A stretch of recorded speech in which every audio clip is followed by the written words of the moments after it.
avait dit que la consolation, il est espérance, et la grâce de Dieu, il est vivant, il est l'ombre de Dieu, la parole de Dieu, est péché sur la terre, Jésus-Christ est le roi de l'univers, qui nous donne la grâce et la vie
célébrer, nous voulons t'adorer, nous voulons te chanter, te rendre toute la gloire. Jésus, moi je veux te louer, je veux te célébrer, tu es dit d'adoration, pas sauveur des nations. Moi je veux te louer, moi je veux t'adorer, pour tous tes bienfaits. Merci Seigneur.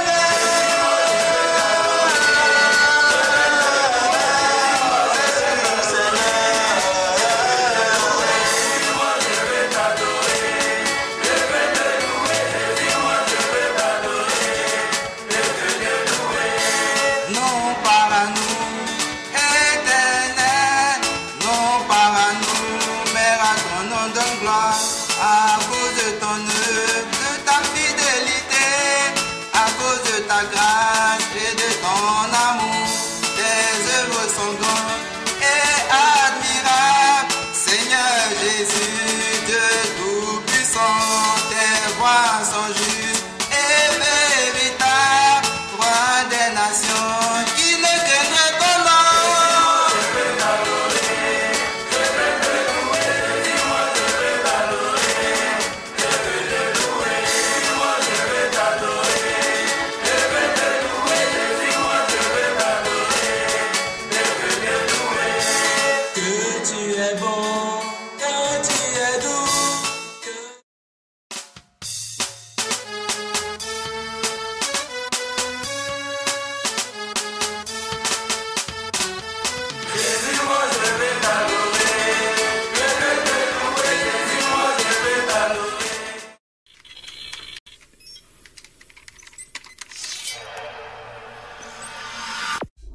Puisque l'approche scientifique ne permet pas de trancher la question, il faut se tourner vers d'autres indices pour trouver la réponse. Le premier signe est en rapport avec la Bible. Pour beaucoup de gens, ce best-seller mondial numéro 1 est juste un livre religieux parmi d'autres. Pourtant, ceux qui prennent la peine de le lire se rendent assez vite compte d'une caractéristique surprenante. Son unité, sa cohérence. Bien que sa rédaction ait demandé 1500 ans, elle nous dévoile un propos cohérent qui s'est construit progressivement au cours des siècles et qui apparaît au final comme un édifice impeccable, majestueux, et qui dépasse totalement ceux qui l'ont construit. Des premières pages aux derniers mots, elle est centrée autour d'un même sujet, la connaissance de Dieu, le Messie et le plan du salut divin pour l'humanité. Pour celui qui ne connaît rien à la Bible, cette affirmation peut paraître un peu fumeuse. Pour lui, c'est juste des mots, des concepts abstraits, de la spiritualité, sans rapport avec le monde réel. Mais pour celui qui la lit et cherche un peu, l'évidence devient de plus en plus écrasante que quelqu'un, derrière ce livre, au travers de centaines d'épisodes, de miracles, de prophéties et d'événements surnaturels, quelqu'un a construit un message qui nous est adressé. Par exemple, Moïse expose clairement la base de la relation avec Dieu et annonce la venue du Messie. 5 siècles plus tard, David, parmi d'autres, prophétise les détails de la crucifixion tout en engendrant les ancêtres de Jésus. 300 ans plus tard, c'est l'œuvre monumentale d'Ésaïe qui complète de façon saisissante le portrait du Messie, annonce son sacrifice, sa résurrection et la future restauration mondiale. Et c'est comme cela tout au long des 66 livres de la Bible, avec des centaines de détails et révélations surnaturelles. Et cela pose une vraie question. Comment cette quarantaine d'auteurs tellement différents, Moïse, David, Salomon, Ésaïe, Daniel ou Jésus, qui a accompli des dizaines de prophéties par le seul fait d'exister, comment peuvent-ils parler d'une seule voix et aborder chacun une facette du même message ? Sans se connaître, ils se confirment mutuellement et construisent le même tableau, un seul tableau immense et qui les dépasse totalement. C'est complètement incompréhensible et impossible à réaliser. Ils ont été chefs d'État, bergers, prophètes ou apôtres.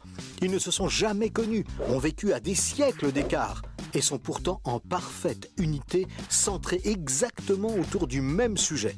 Impossible, n'est-ce pas ? Et c'est un cas totalement unique. Ni le Coran, qui ne s'appuie que sur un seul homme, sans antécédent, ni aucune confirmation postérieure, ni les écrits hindous, truffés de récits légendaires, ni aucun texte religieux de l'Antiquité n'a ce caractère unique. La Bible seule comporte cette sorte de filigrane attestant de sa véritable origine.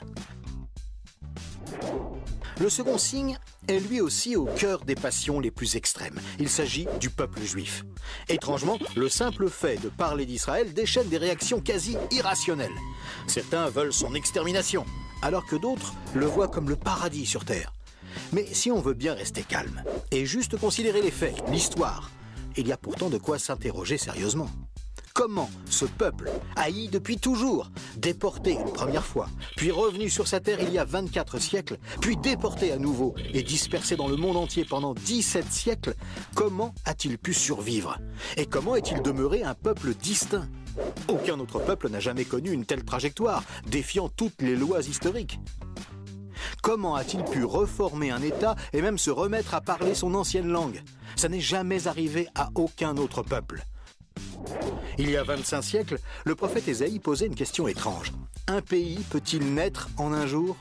Ça ne s'est jamais produit, sauf pour la nation d'Israël, qui est née en un seul jour, le 15 mai 1948.